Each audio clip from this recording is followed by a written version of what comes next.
Welcome back to another instalment of Just Ask Jess.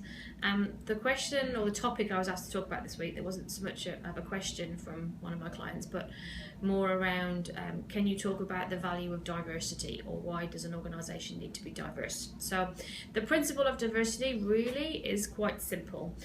It's the idea that the more different types of people you have in an organisation, the more different types of thinking and approach you have, and the more likely your organisation is to come up with better ideas, be more creative, and to do things that drive profitability in the bottom line. So that's inherently the basic fundamental of it.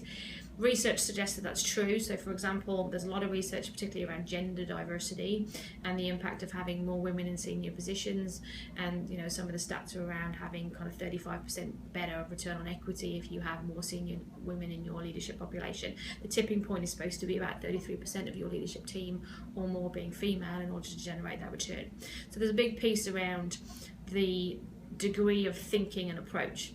The other piece that comes in often is about reflecting your customer base.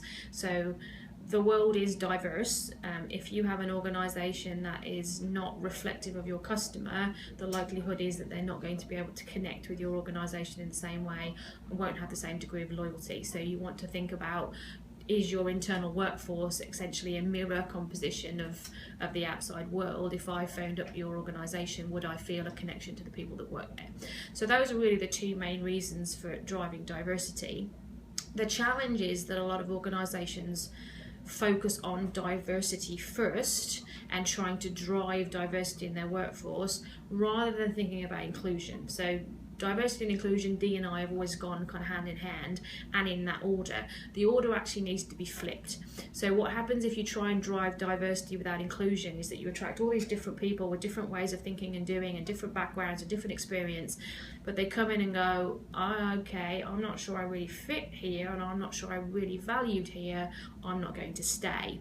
So before you go out and try and think about improving diversity on any level, the first step should be thinking about, is your culture inclusive, and how do you drive more of an inclusion culture? And we have a couple of blogs on the website about that are a good place to start if you want to get to know a bit more about inclusion.